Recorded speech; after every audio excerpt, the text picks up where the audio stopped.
नमस्कार, आप देख रहे हैं इंडिया बोल रहा है। मैं हूं आपके साथ विवेक शांडिल्य। अमेरिका अपने मिशन में फेल हो गया है और क्या सेंट्रीफ्यूज, न्यूक्लियर सेंट्रीफ्यूज का टेस्ट ईरान ने कर लिया है। एक ऐसी तस्वीर ईरानी मीडिया की तरफ से जारी की गई है जो इस दुनिया को परमाणु युद्ध के मुहाने पर ला सकती है। अमेरिका की तमाम पाबंदियों और धमकियों को ठेगा दिखाकर ईरान ने क्या परमाणु बम बना लिया है। ईरान की मीडिया से आई कुछ तस्वीरों ने पूरी दुनिया को यह सोचने पर मजबूर कर दिया है। ईरान के परमाणु ऊर्जा संगठन के प्रमुख मोहम्मद इस्लामी ने खुद कैमरे पर आकर कुछ ऐसा कहा है जिससे वॉशिंगटन और तेल अवीव का मिजाज भड़क सकता है। ईरान अब धमकियां नहीं दे रहा है, वो परमाणु बम बनाने की दिशा में आखिरी कदम बढ़ा चुका है। जरा इस तस्वीर को आप गौर से देखिए। दावा यह किया जा रहा है कि यह ईरान की वो हाईटेक न्यूक्लियर लैब है और यहां पर सेंट्रीफ्यूज टेस्ट किया जा रहा है, परमाणु फ्यूजन टेक्नोलॉजी को टेस्ट किया जा रहा है, यह बताया जा रहा है। और वहां पर आप कुछ ईरानी मीडिया कर्मियों को भी देख सकते हैं जिनको ईरान की न्यूक्लियर एनर्जी संभालने वाली जो टीम है, जो विभाग है, वो ब्रीफ कर रहे हैं। 28 फरवरी को ईरान पर जो हमला हुआ था वो इसी हरकत की वजह से हुआ था। ईरान ने बाकायदा मीडिया को बुलाकर अपनी इस ताकत का प्रदर्शन किया है। दावा किया गया है कि ईरान ने यूरेनियम संवर्धन में वो महारत हासिल कर ली है जो सिर्फ एक परमाणु संपन्न देश के पास होती है। तो क्या यह मान लिया जाए कि ईरान ने परमाणु बम ऑलमोस्ट बना लिया है? और अगर ऐसा है तो क्या यही वो सरप्राइज है जिसकी बात बार बार ईरान करता रहा इस पूरे जंग के दरमियान कि अमेरिका एक बार बूट्स ऑन ग्राउंड करे या कोई बड़ा हमला करे फिर हम सरप्राइज पैकेज देंगे। तो एक तरफ परमाणु भट्टियां ईरान में धधक रही हैं, दूसरी तरफ सुपर पावर कहा जाने वाला अमेरिका इस जंग से सेफ एग्जिट देख रहा है। सालों से अमेरिका ने ईरान पर सैंक्शन लगाए, दावा किया कि ईरान घुटनों पर आ जाएगा, लेकिन जमीनी हकीकत क्या है? जीरो। इन पाबंदियों का ईरान पर कोई असर नहीं दिख रहा है। अमेरिका सिर्फ पाबंदियों की फाइलें साइन करता रह गया और ईरान ने गुपचुप तरीके से परमाणु हथियार तक अपनी पहुंच बना ली। और यह मैं नहीं कह रहा हूं, यह कोई स्पेक्यूलेशन भी नहीं है। ईरान के न्यूक्लियर चीफ मोहम्मद इस्लामी के मुंह से आप यह बात सुन लीजिए कि वो क्या कह रहे हैं।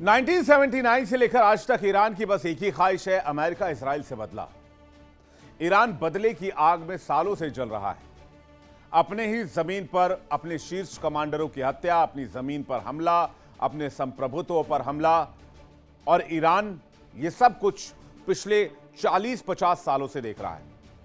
वो अच्छी तरीके से जानता है अगर अमेरिका और इजराइल जैसे दुश्मनों को हमेशा के लिए खामोश करना है, चुप कराना है, तो किम जोंग उन के रास्ते पर जाना ही होगा। यानी एकमात्र रास्ता न्यूक्लियर बॉम्ब का है। अब ईरान आर पार के मूड में, अगर ईरान ने परमाणु परीक्षण कर दिया तो मिडिल ईस्ट में वो त्राहिमाम मचने वाला है जिसकी कल्पना किसी ने नहीं की होगी। इजराइल की सुरक्षा भी खतरे में आ जाएगी और अमेरिका का दबदबा मिडिल ईस्ट से हमेशा के लिए खत्म हो जाएगा। हो सकता है कि इसके बाद मिडिल ईस्ट में एक परमाणु हथियारों की रेस ही शुरू हो जाए।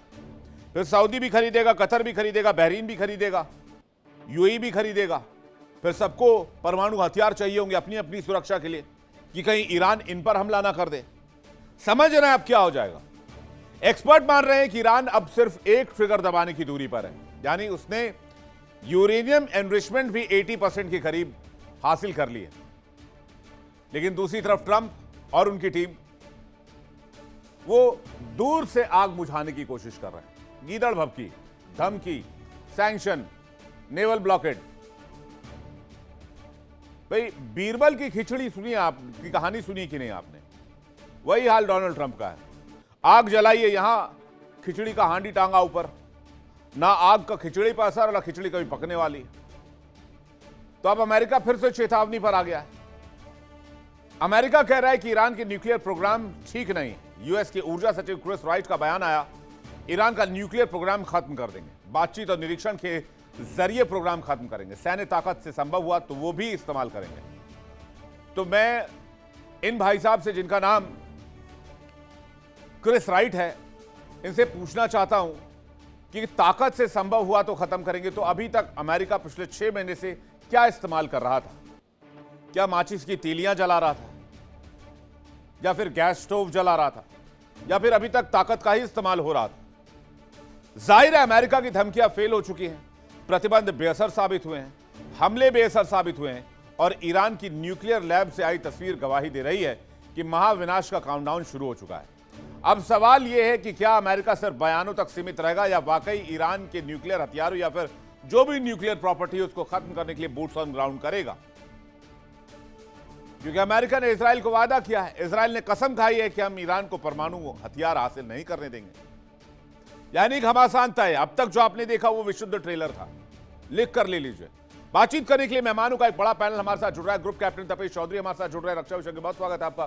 कर्नल एस के मलिक हमारे साथ जुड़ रहे हैं, रक्षा विषय के बहुत स्वागत है आपका। हकीम राजा हमारे साथ जुड़ रहे हैं, ईरान मामलों के जानकार, बहुत स्वागत है आपका। पूर्णिमा नाथ हमारे साथ जुड़ रहे हैं, जियोपॉलिटिकल एक्सपर्ट, अमेरिका से लाइव, बहुत स्वागत है आपका। डॉक्टर ब्रह्मदीप अलूने हमारे साथ जुड़ रहे हैं, जियोपॉलिटिकल एक्सपर्ट, आपका भी बहुत बहुत स्वागत है। तो सबसे पहले मेरा सवाल ग्रुप कैप्टन तपेश जी से ही शुरुआत करता हूं। क्या आपको लगता है कि ईरान परमाणु बम बनाने के बहुत करीब है, जैसा कि वहां के न्यूक्लियर चीफ दावा कर रहे हैं? Yeah, Vivek, good evening, and good evening to everyone here present on the panel. Iran as of now मेरे point of view से ये एक प्रोपोगंडा और एक साई वॉर हो सकता है, साइकोलॉजिकल वॉरफेयर की काफी इंपॉर्टेंस होती है आज के दिन में, क्योंकि अगर अमेरिका को घुटनों पे लाना है, जैसे ट्रंप रोज नए नए वादे करते हैं, वैसे ईरान भी ये दावा कर सकता है कि हम इस नजदीक पे हैं, तो थोड़ा पैनिक और थोड़ा प्रेशर उनके ऊपर क्रिएट किए जाए। पर क्या ईरान वाकई में नहीं बना सकता? ऐसा बिल्कुल नहीं है। देखिए, फ्यूजन बॉम्ब की जहां हम बात कर रहे हैं, तो चाइना रशिया के पास है ऑलरेडी। इंडिया ने भी टेस्ट किया था, वर्ल्ड ने नहीं माना। हमने हाइड्रोजन बम टेस्ट किया या फिजन बम टेस्ट किया था।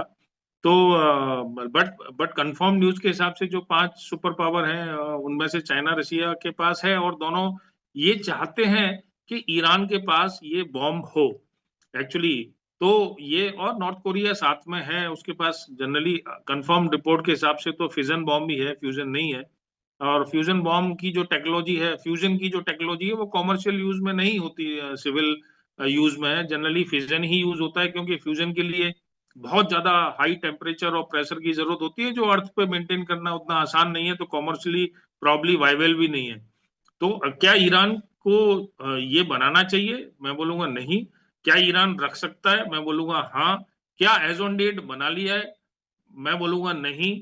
पर फ्यूजन की अगर टेक्नोलॉजी की बात करें, तो बहुत सारे ऑलमोस्ट 35 कंट्रीज में काफी रिसर्च और काफी चीजें चल रही हैं इसको यूज को लेके।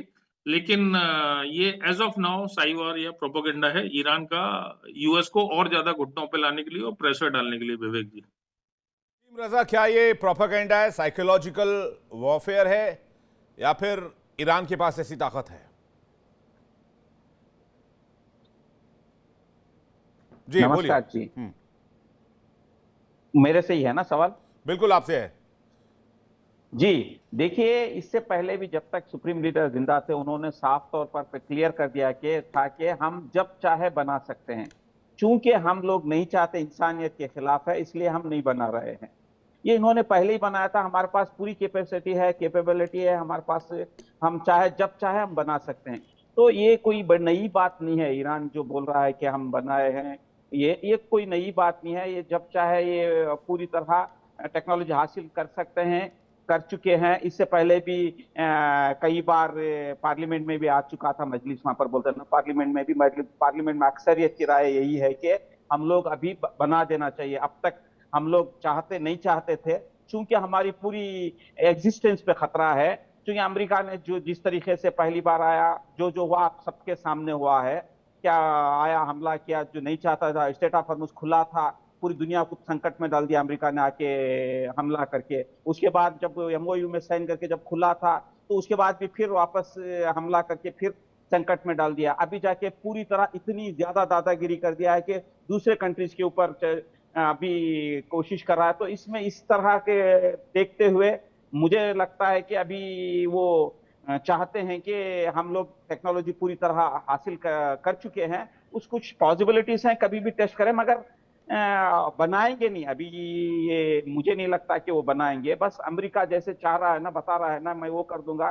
तो ये साइकोलॉजिकल वॉर भी एक तरीके से देखा जाए तो ये भी है, मगर ये कंफर्म है कि वो पूरी की पूरी टेक्नोलॉजी हासिल कर चुके हैं। जब चाहे वो बना सकते हैं, ये कंफर्म रिपोर्ट जी। जब चाहे बना सकते हैं, टेक्नोलॉजी भी है। तो आपको लगता है यूरेनियम एनरिचमेंट भी 90% के करीब है?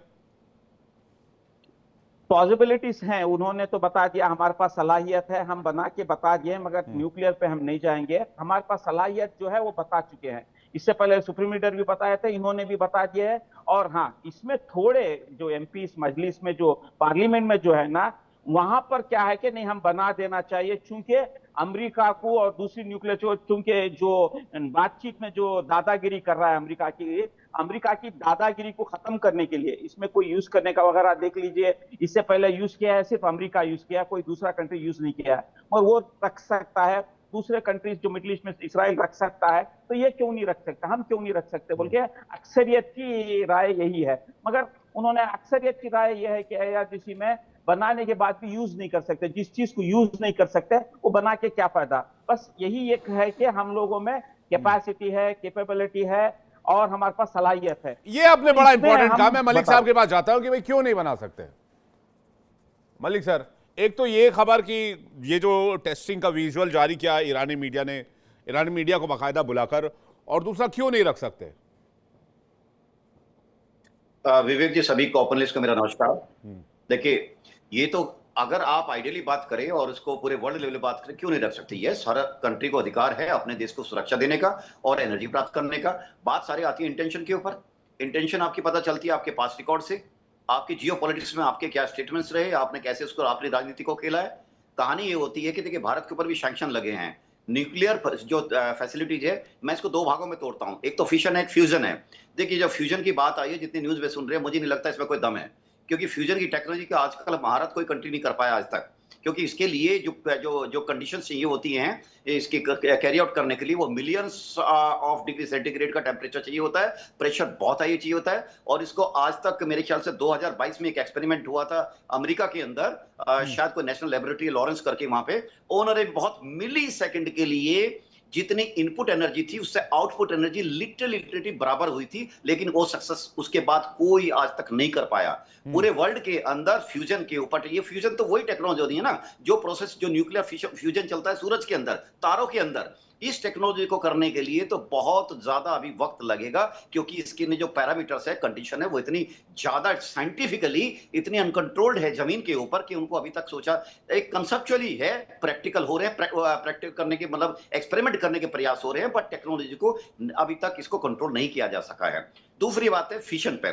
फिशन यानी जिसको हम न्यूक्लियर बॉम्ब वगैरह में यूज करते हैं आजकल, और वो शांतिपूर्ण कार्य में भी यूज होती है। देखिए, न्यूक्लियर टेक्नोलॉजी का देश दोनों तरह से इस्तेमाल करते हैं। एग्जाम्पल देता हूं आपको, मेडिसिन में आ जाइए, जैसे पेट स्कैन होते हैं, पेट स्कैन के अंदर चाहे ब्रेन का पेट स्कैन हो या बॉडी का पेट स्कैन हो, उसके अंदर भी तो यही टेक्नोलॉजी होती है, जिसके अंदर जो रेडियो एक्टिव मटेरियल को इंजेक्ट किया जाता है, उसके तहत उसके रिजल्ट ऑब्टेन किए जाते हैं, उनको एनालाइज किया जाता है। लेकिन जब बात आती है कि जो देश जिस हम चीज की बात करते हैं, वो आती है न्यूक्लियर बॉम्ब के प्रति कंसर्न रखती है और उससे संबंधित है जिसको हम बात कर रहे हैं। देखिए, न्यूक्लियर फिशन मुझे लगता है कि ईरान काफी नजदीक है, क्योंकि मैं आपके साथ इस प्लेटफॉर्म पर पहले भी शेयर करता रहा हूं कि हो सकता है 2-4 महीने बीत जाए या साल भर बीत जाए, वन फाइन डे ईरान जो है पूरे वर्ल्ड को चौंकाएगा, वो फिशन का टेस्ट करेगा। इसलिए करेगा क्योंकि इसके बड़े फायदे उसको नजर आते हैं। एक तो ये है कि जियोपॉलिटिकल लेवल पर उसको पैरिटी मिलती है, न्यूक्लियर क्लब का हिस्सा बनता है, दुनिया में डिसीजन मेकिंग में उसका लेवल बढ़ता है। इसके साथ साथ नेगोशिएशन जो आप कंट्री से करते हो तो आपका पूरा ही एक धरातल चेंज हो जाता है और डिप्लोमेटिक लिवरेज आप पूरी वर्ल्ड के अंदर आपको मिलता है। और न्यूक्लियर फैसिलिटी यानी फिशन की टेक्नोलॉजी को चोरी छुपे देने का ये तो दुनिया में चलन पिछले 50 सालों से चल रहा है। अब पाकिस्तान में देख ली ना, अब्दुल कादिर खान ने तो मंडी लगा दी। पाकिस्तान तो खुलेआम बेचता है सर, बिकाऊ मुल्क ही बिकाऊ है सर। आप न्यूक्लियर टेक्नोलॉजी की बात कर रहे हैं।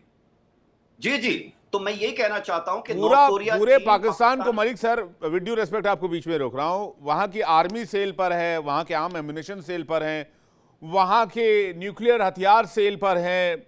आप असीम मुनीर को आज लाखों डॉलर का आप कोई सौदा दीजिए, देखिए वो कल से आपके देश को, हमारे देश को गुणगान करने लग जाएगा।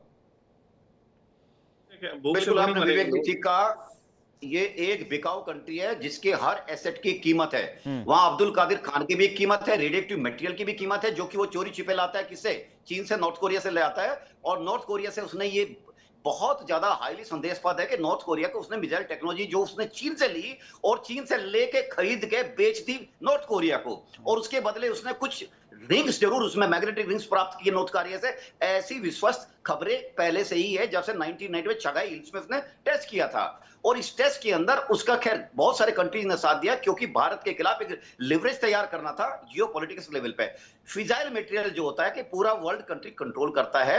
भारत के ऊपर सैंक्शन लगे 98 के बाद, हमको लोगों ने फिजाइल मटेरियल नहीं दिया, लेकिन उस सैंक्शन के बावजूद हम पार पाए। और मैं इस बात पाता हूं, जिस बात को मैंने शुरू किया था कि किसी भी कंट्री की किसी एनर्जी में, खासकर ऐसी डिस्ट्रक्टिव टेक्नोलॉजी के अंदर रिलायबिलिटी तय होती है उसके बिहेवियर से। जियोपॉलिटिकल बिहेवियर भारत का ऐसा रहा कि पूरी दुनिया इसका लोहा माना, और भले ही हमको 2-3 साल तक इन सैंक्शन ने बहुत तंग किया। तो मैं ये कहता हूं कि पाकिस्तान जैसा बिकाऊ कंट्री, ये किसी भी कंट्री को उसको पैसे दे दे, वो देने के लिए तैयार हो जाएगा। जी विवेक जी। लेकिन इंपॉर्टेंट ये जो बात आपने कही कि भाई इसमें अब ट्रंप साहब का तो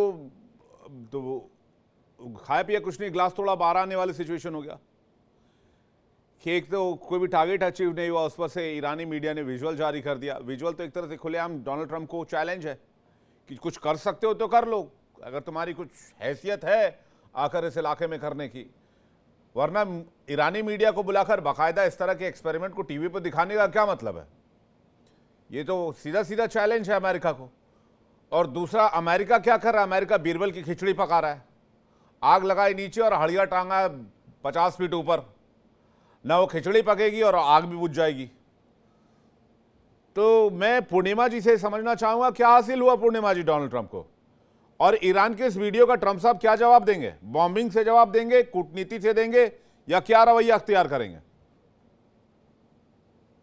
नमस्ते, जय हिंद, thank you for having me Vivek ji. First of all, Nepal में जो हादसा हुई है उसके लिए मैं बोलना चाहती हूँ कि मेरा my heart is with them and I am definitely affected by the situation. आपकी क्वेश्चन जो है, आप एक चीज मैं सबकी बात सुन रही थी लेकिन हम एक चीज बात नहीं किए, so I want to bring that to your attention also. First of all, जो इजराइल है, इजराइल के पास 300 to 400 न्यूक्लियर हेड्स अभी भी है, और उन्होंने इजराइल नेवर साइन NPT, और उनके वहाँ पे IAEA की इंस्पेक्शन टीम भी कभी पहुंचे नहीं थे।